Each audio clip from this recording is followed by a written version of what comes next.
Hey everyone, and welcome back to another episode of Me and Mates podcast. I am Matthew, of course, joined by my wonderful co-host and best friend.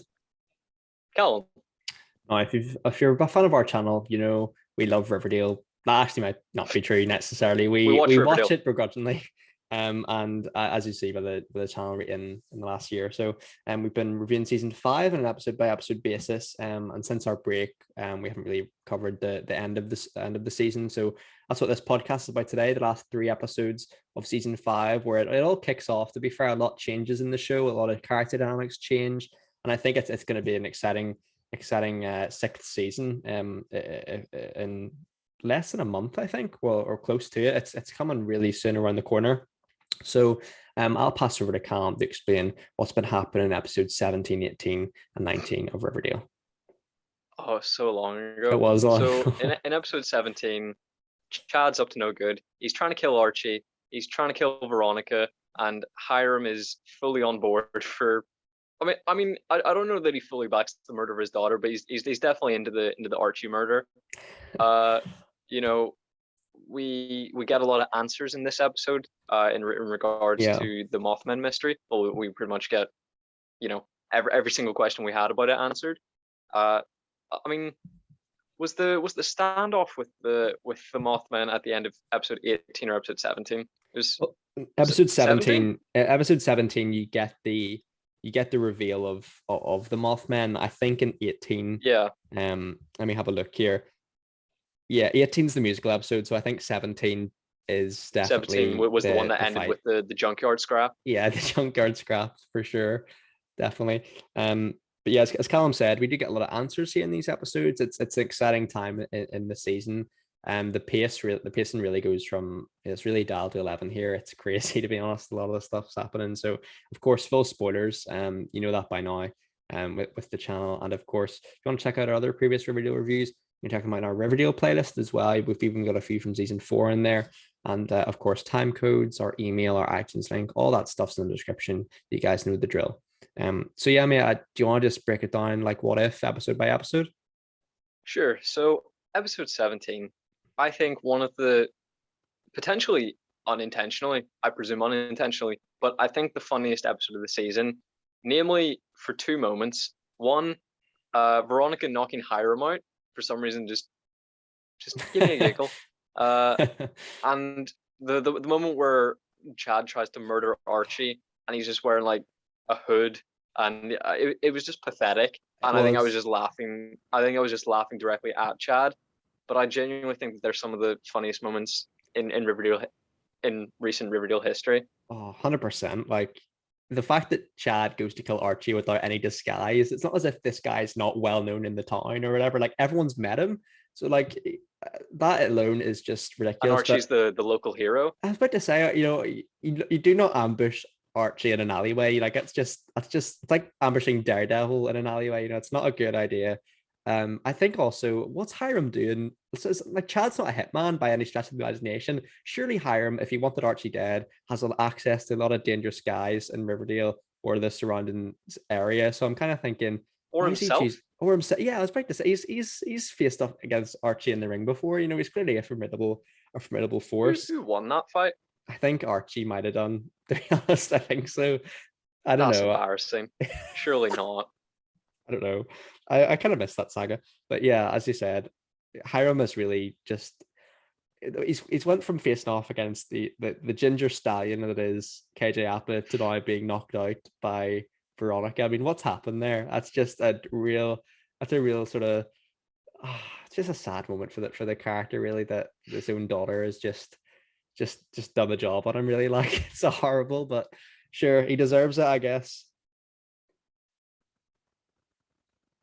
Yeah, along with Veronica's biggest moments within the episode, a very sickening sex scene, in my opinion, namely due to the lyrics, with which the music, the backtracks the scene.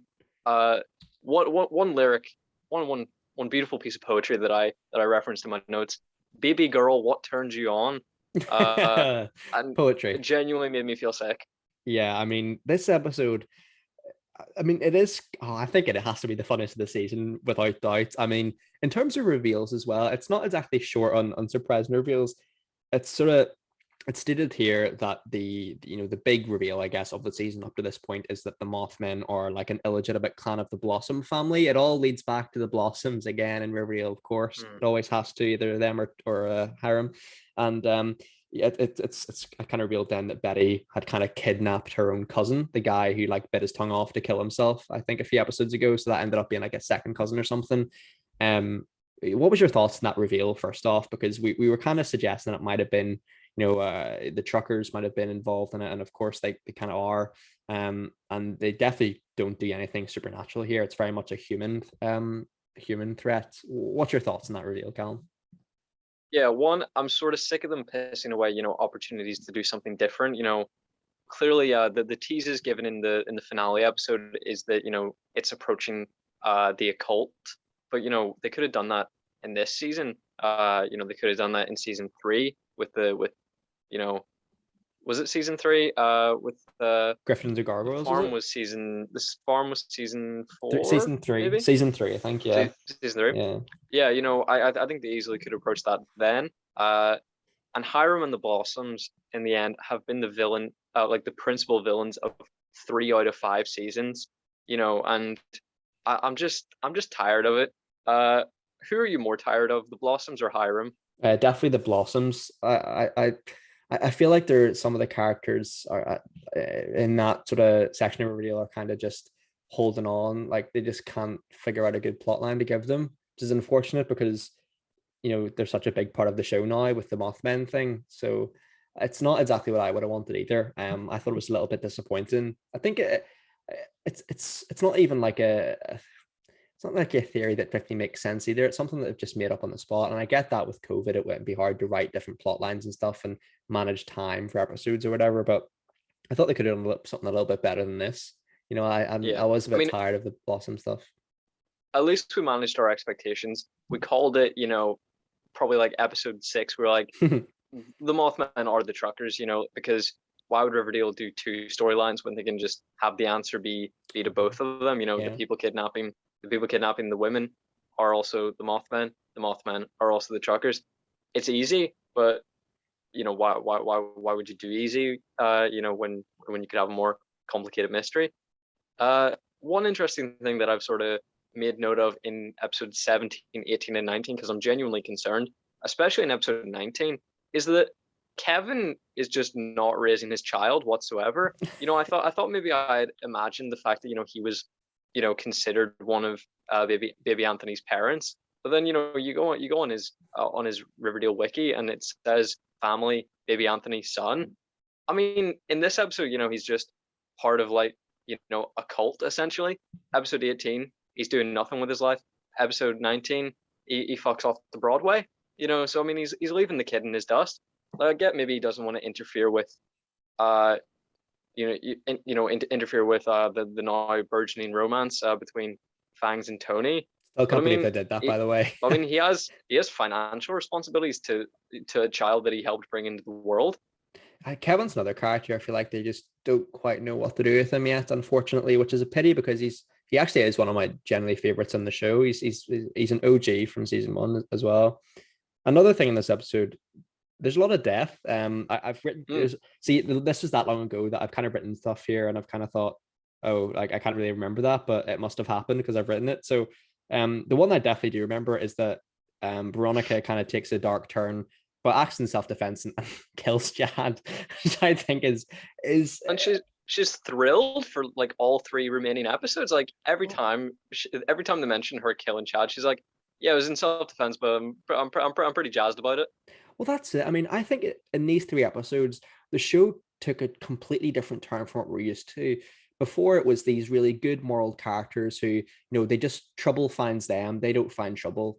Whereas here, it's self-defense 100%, but there's other things that happen in these episodes, particularly 18 and 19, where like the characters don't do good stuff. Like they're the characters, like I kind of thought maybe this town is corrupting them. Maybe that's how it's going to end. That like you try to think that these characters like Archie are, morally incorruptible, but then they end up being sort of, corrupted by the town. Like, do you think that's where it's going, or do you think they're trying to suggest that they actually are good people in the end? I'm not too sure what they're trying to go with that, to be honest. Yeah, I think it's presenting them doing their best against bad circumstances. But I mean, even in a lawless town, I mean, they could just choose to be better, but they're just kind of continuing the cycle of crime and misery, except they're sort of in full swing. I mean, Tony is simultaneously the guidance counselor and the leader of a biker gang, and she like gets pissed, like I think it's an episode 18 maybe, where it's sort of suggested that the serpents are a joke now, that they have no presence within Riverdale. But I mean, their prior presence was crime. So I mean, surely if she's trying to reform the serpents, she should be happy that like they're not taken seriously in the criminal underworld. Yeah, it's bizarre. It's bizarre. But then she's like, no, I've got to go beat the shit out of some people to prove that I have value. Yeah, it also seems in this episode, this is a point that I forgot that really happened. I've written here that Polly's dead. That must yeah. I mean, I guess that's a reasonably big reveal for the show, given that I think she's an existing character from like maybe season 1 or season 2. She was season 1, season 1. And I think she was like Jason Blossom's girlfriend, wasn't she? Yeah, her kids are Jason Blossom's kids. Yeah. Okay, so I mean, yeah, that's a pretty big character to kill off, I guess. But I think that's where we kind of thought it was going. Really, wasn't it? No, I'd written at the start of the episode, like, surely you wouldn't talk about it this much if she was dead. You wouldn't have someone looking for her every single episode just to figure out she's dead, because all evidence points to her being dead. So her being dead is the obvious answer, and of course you would want to circumvent that. Of course, I didn't apply the Riverdale logic of expect the expected. Unfortunately, well, that's it these days, really. Yeah, I looking back, they do certainly talk about that a lot in the show, and I think there was a lot of sort of speculation and theories surrounding that. Is she like join the Mothmen? What's happening there? But no, they just kill her off here. Unfortunately, but is she a 60-year-old alien threat? Yeah. I mean, she's not a character I particularly cared for. That sounds really harsh, but she doesn't really give much to do. Not really give much to do, really. So that's how I personally felt about it. Did you want to smoothly transition into episode 18? I mean, I think that's good. That's good. This is the musical episode from the episodes. Is this the first musical episode you've ever watched, Matthew? It is. It's fair. I always thought the Josie and the Pussycats episode a few episodes back was the musical episode, but it appears not. This one kind of delves into Alice's sort of mental traumas after Polly's death. And there's a lot of good musical numbers in here, actually, to be fair. And there's a especially Tabitha and Jughead's one I really liked. But yeah, what was your thoughts on the music here? I do normally really greatly dislike the musical episodes, and I've never skipped one, because they try to reel you in by having a huge moment happen at the end of one. Season 2 it was Midge is killed by the Black Hood, and then season 4 it was Archie and Betty cheat on their partners. So they sort of give you this one big moment right at the end to justify you sitting through 40 minutes of torture, really. And I really think that this episode would have been incredibly charming for one song. As you said, we've had the musical episode, we've had the nonsensical musical numbers performed with no context. In that episode with Josie and the Pussycats, we've had our fill this season, I think, and I think I was just a bit embittered towards it by this point. But I think there are some great performances. I think it's Lily Reinhardt's best musical performance. I think as well how they do it with it being sort of delusions of Alice is quite smart as well. Like I think they bring back Charles here and on Polly. I think that I'd be interested to see if that actress who plays Polly ever comes back. To in the show, is like you do any flashbacks or anything like that, because I guess this would be your final episode, canonically, if they're going to do it that way. But yeah, I mean, there's a lot of there are twists in the tale regarding the romances here. I think this is where Tabitha and Jughead really take things up a notch in terms of their like flirtation relationship, but also I suppose then that's the equivalent of like the reason you watch this episode. Like that's the moment. Yeah, I mean that is the moment as well. I would say Archie and Veronica splitting up is probably huge in terms of this season, but it's not really to be expected. I think I've just got the vibe that that's maybe not going to last because they kind of say in the finale that yeah they're done for good, don't they? So I mean, do you think they'll ever rekindle that, or do you think that's just them done on the show? Well, I mean, I think it's probably agreed by the vast majority of the fandom that uh, Archie and Betty have zero chemistry. So, I mean, I think they might charge on with that, but I'm never gonna get behind it. I thought that Archie and Veronica were convincing enough, but I think aside from Jughead and Tabitha, Veronica and Reggie have probably the most chemistry on the show. And I think, I Makes mean, that's sense. probably Yeah. mostly in part to, the actors having dated in real life. But, I think to rip those two characters away from each other would be a mistake. Yeah, I mean, I think I quite like the Veronica Reggie romance, to be honest with you. I'm not sure, I'm not quite sure where that leaves Archie, to be honest. I quite Hmm. like, I think they probably will do Betty and Archie, to be honest with you. I feel like that's where it's going. I mean, that seemed to be, yeah, where the finale was going with it. Yeah, certainly. Certainly.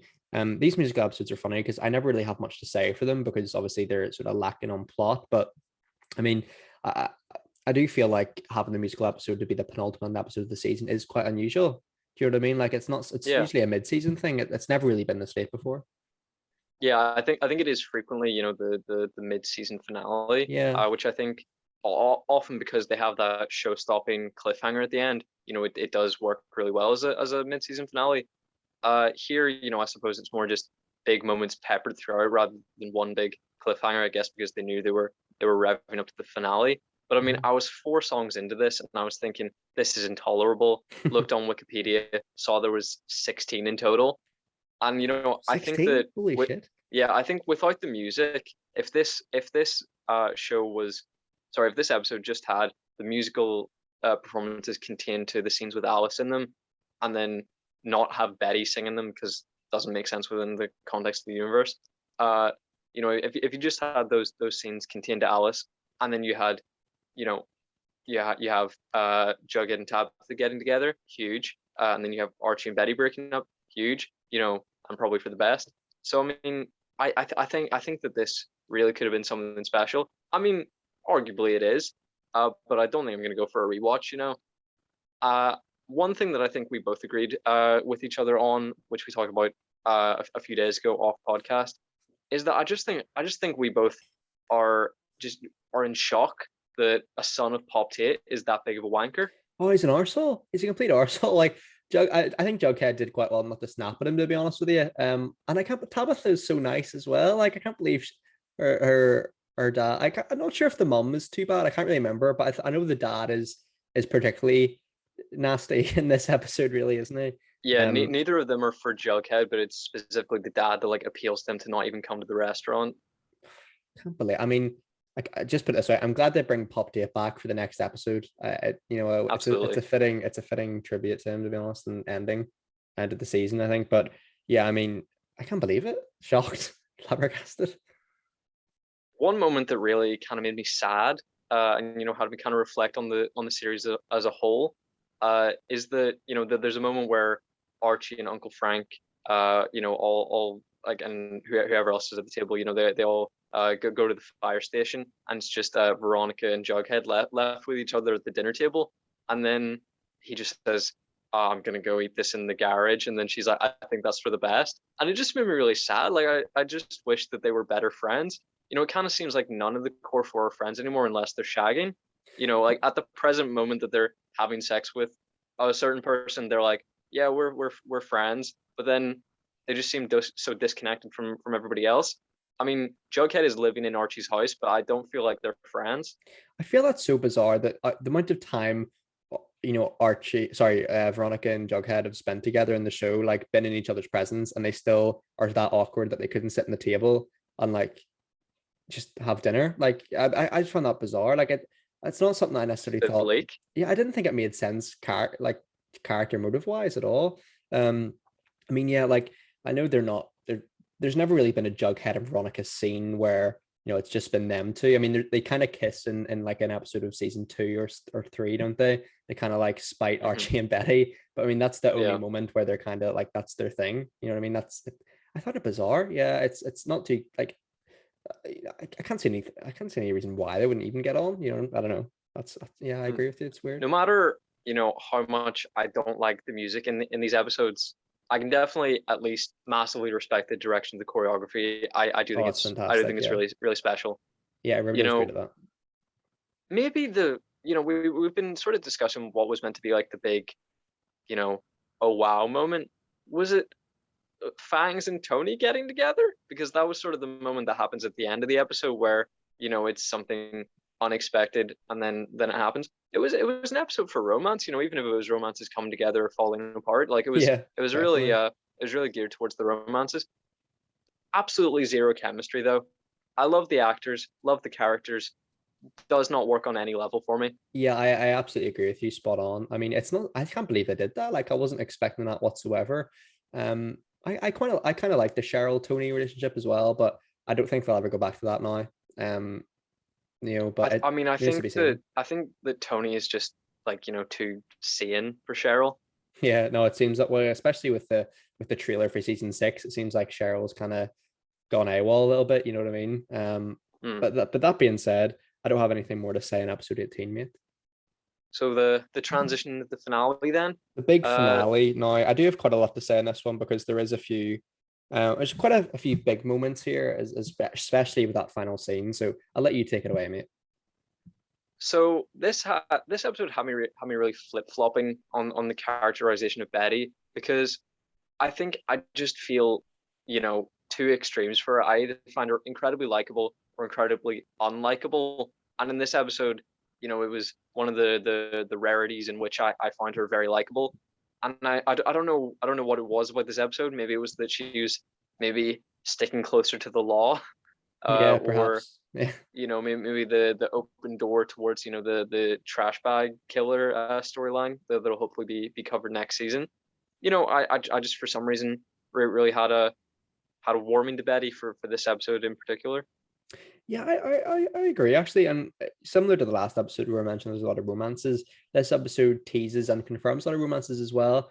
I laughed really hard off podcast when you'd mentioned about Uncle Frank and Alice, and they don't go all the way here, like with flirtation, but you kind of get the aspect that might come up again in season 6. Certainly. Reggie and Veronica, have a wee kiss in this episode as well. And of course Archie and Betty, which we'll mention later on. Do you like those couples? I mean, well, Uncle Frank and Alice is an unusual one, but part of me kind of likes it. Yeah, I mean, they've never spoken to each other, and I'm pretty sure awkward. There's probably still a warrant out for Uncle Frank's arrest, but they've for some reason put him essentially in the city council. He's one of 4 people to make huge citywide affecting decisions. What is that? I mean, I think currently he's like an escaped convict, so I'm not quite sure he even has like the right to vote. But sure, go ahead. Is the US government not getting involved in this town? Like, this town has just become its own sort of province that like Archie just makes the decisions.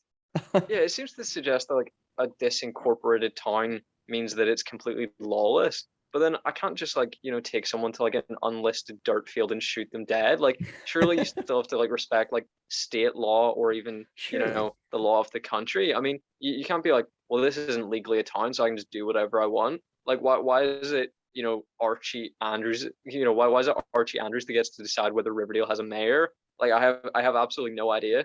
I wonder if they ever explain whether Riverdale is like attached to America, or is it on an island or something? Like, have they ever explained that? Because I mean, that's the only way I think they can get around it. But surely they mentioned I'm getting like a psychic vibe of like Maine. I feel like it's meant to be like in Maine or something. But like I genuinely don't know if they've ever.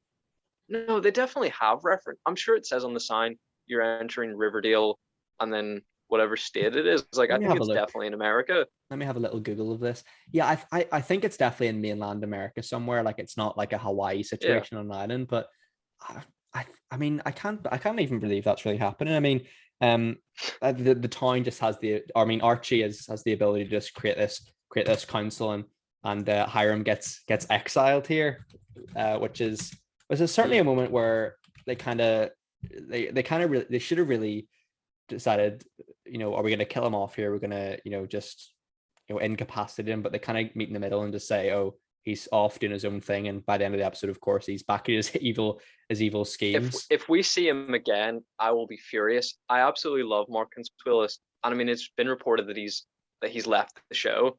Okay. But, oh, no, I am genuinely 100% done with the character. Like, they have, they have wringed that sponge dry, like it's done. I don't 100%. Think there's anything to say.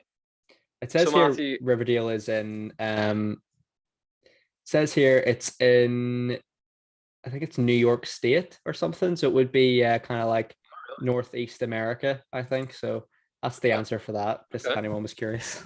Yeah, what were you saying, mate? Your affection for Tabitha is well documented over the last few videos that we've done. I presume Pops being burned down absolutely broke your heart. It did, because Pops is a staple of Riverdale. It's like Pop Tate is, he's my favorite character in the show, 100%. Like, he has to be. Yeah, me too. And I'm glad they brought him back. And he's got a beard in this episode. He's got a nice little beard here. He's a changed man.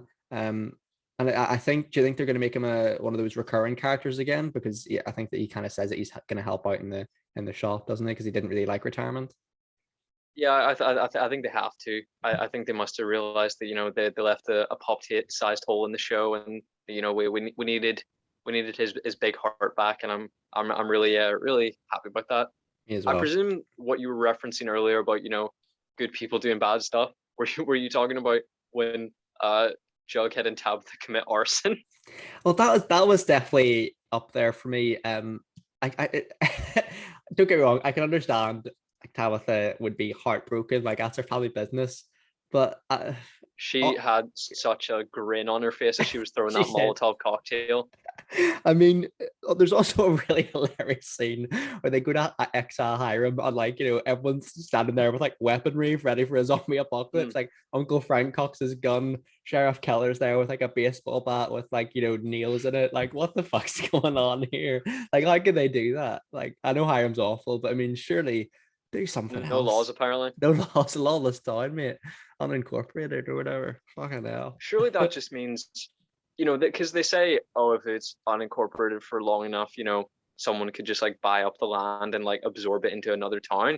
And I'm like, well then, surely it's still legally part of the state, so you have to respect state law, surely. I mean, surely. But surely apparently they can just have like exiles at gunpoint. Whatever, we'll look past it. But it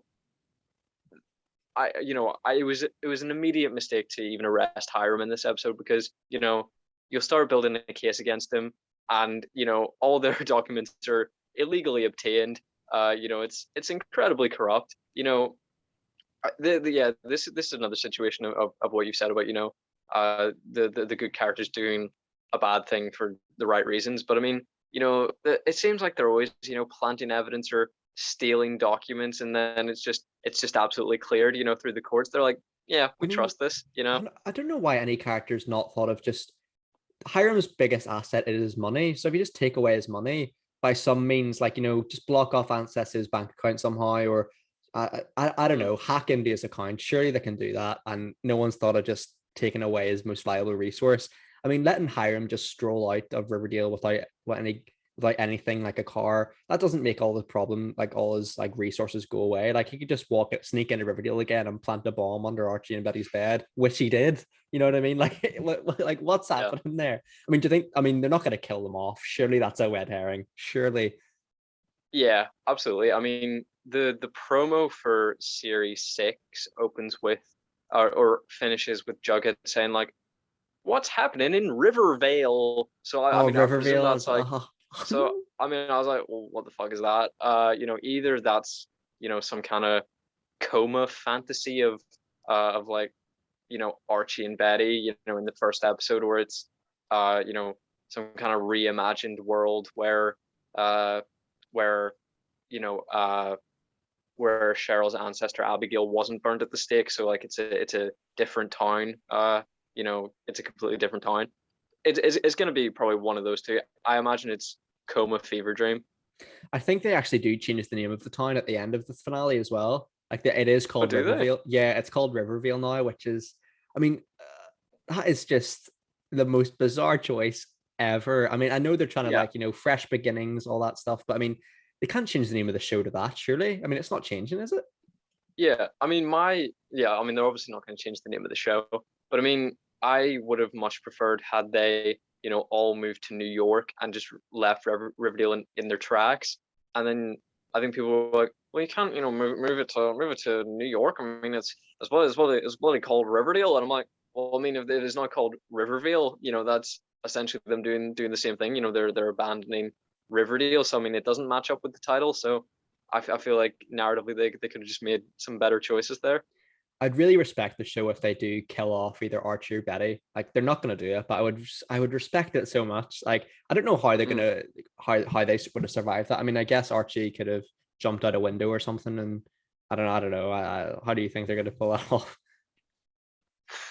Probably Archie shields Betty with his body, and then he's He's you know burned at the he's stake. he's burnt beyond recognition, and then he recovers, in probably the same amount of time it took him to recover from that bear attack. Yeah, yeah. He's got no scars from the bear attack whatsoever. Hey, he's got like three light lines, like a teenager with stretch marks. It's the same thing. Same thing, mate. Same thing. I mean, I can't like the Cheryl's relative stuff. Like that was just. It reminded me a little bit of like WandaVision with like Agatha Harkness, and I Yeah, like. I mean, I don't know what was going on there. I was just not. I yeah. didn't really like it. I mean, Cheryl's always been, like a bit of a kooky character, but her coming to them at the end and being like, this thing that I found out about 5 minutes ago, that I have no idea whether it's true or not because it's written in a journal that my ancestor somehow wrote in her own journal about her own death somehow. Uh, I've learned about this 5 minutes ago and I'm furious about it. You guys didn't know about it and it was hundreds of years ago, but I expect you to do something about it. I want an apology given to me. And I was just like, I mean, I had exactly the same reaction as, the core four. I was like, what? And I think that seems to be what Yeah. the opinion you've shared. 100%, man, 100%. Now, something that kind of ties into season 6 as well is that you Mm, mentioned that Sabrina is joining that season now. yeah. It's not a character I'm particularly aware of, so and I'm sure there's viewers out there who are the same. So, what does that mean for the show, like in general? So from what I understand, they're doing a multi-episode arc at the beginning of the season. I think it's five. It's 5 or 7 episodes. So it's going to be this big event. I think that's going to be the whole that's going to be the duration of the cult storyline or the occult storyline. The Abigail Blossom storyline. I think it'll finish by the first third of the season. So from what I read and from what I remember, in episode 4, Sabrina is going to come in, and she is a supernatural character. I don't want to give too many details about the series away. I can't give a huge amount away. I've only seen the first season, so I know what happens in the first season and I know how it ends. But her arrival in Riverdale based on the show, it begs the question of whether it's the same continuity. Okay, that's interesting. Yeah, So I'm curious to see because they've referenced Greendale before. That's where Miss Grundy was murdered by the Black Hood. That's the home of Sabrina. They've referenced, and then in Sabrina in turn they referenced Riverdale and they referenced the Blossoms. So I mean there is interconnectivity. yeah. It could just be uh like a Is it like a a Kitty Keane variant situation? situation. So, sorry, Is it yeah. like a Well, no, yeah? Kitty Keane is absolutely canon to Riverdale, whereas Sabrina there is sort of a level of doubt which I think should be cleared up. Yeah, I'd imagine for a lot of sort of like die-hard Riverdale fans who never miss an episode, not like us, but maybe some like us. Like I'm sure that's pretty big news. Do you know what I mean? Like I'm sure that's gonna be Yeah, exciting for season 6. and I mean, I suppose people who the small minority of Archie comics fans who also like Riverdale. For that very, very small contingency of people, I think people seem to either like both. People either seem to like Riverdale and then like Archie comics, or like I think there's a rare few people who are like, I love Archie comics. I really want to see Archie and Sabrina and Josie and the Pussycats all in live action together, and then watch Riverdale and feel like that's a good representation of that. I'd say that's a very small number of people, but I'm sure those people are very excited. I'm sure this is their Spider-Man No Way Home. Yeah. Yeah. On that note, mate, do you have any more points about the finale episode? Just a couple of comments, just really rinsing Reggie. He arrives with a memory stick, in order to incriminate Hiram, which he refers to as irrefutable proof. Genuinely surprised he knows the word. Also, he seems completely baffled by the idea that you can run a casino without committing crimes. He's essentially like, oh, can we get away with this? And then Veronica's like, yeah, Reggie, we can just speak to the council and do it legally. And he's like, well, what? He's just like, this absolute stooge, like, this person that I'm surprised has been able to, like, how did Hiram trust him? Like, how did long. Hiram say this guy is gonna go places? We've seen this man drive a car. Like, I do not trust him to operate any form of machinery. I mean, it is just classic Riverdale to have Reggie save the day with the memory stick that he got 5 minutes ago. I mean, that is just says it all. Says it all. One big question I had is,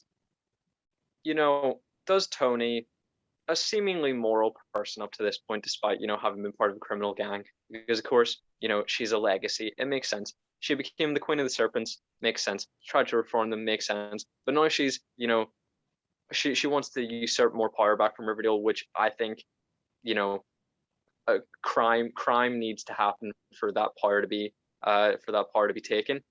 Maybe don't indoctrinate your baby into it like day one. You give the baby a chance. And on that note as well, it seems like they're already Tony... going like, our little baby future Serpent King.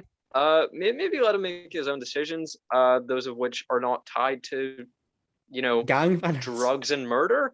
It also seems like Tony has helped out Britta Beach by sending her to Cheryl, and then Cheryl has adopted Britta Beach and has now employed her in her mines looking for the skeletons of her dead relatives. I mean, that is just a great parent. I mean, that's just fantastic, Cheryl. I mean, I love what you're doing there. I mean, this show is just full of weird... I mean, we should know this by now. We do know this by now. It's just, I just don't think we can get over it. Like, it exceeds itself even more every day. I'm genuinely curious. We mentioned we're sort of baffled by by Cheryl's revelation about her distant relative. I mean, she also announces reparations must be made. She's already the richest person in the town by far.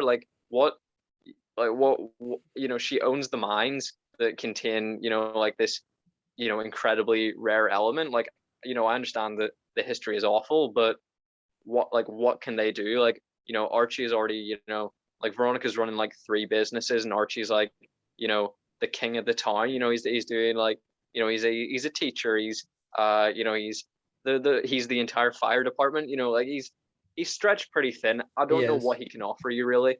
He's got a lot going on, and it seems like I'm not even sure the Thornhill house is even in Riverdale. Like, I'm not sure. Like, it seems like I think it's sort of like Wayne Manor to Gotham. Like, I think it's like on the outskirts, and it's sort of like the property. Yeah, I mean, did it wrap up in a satisfying way for you, this finale? Because it's got a good moments in there. Don't get me wrong, but as a finale, does it work?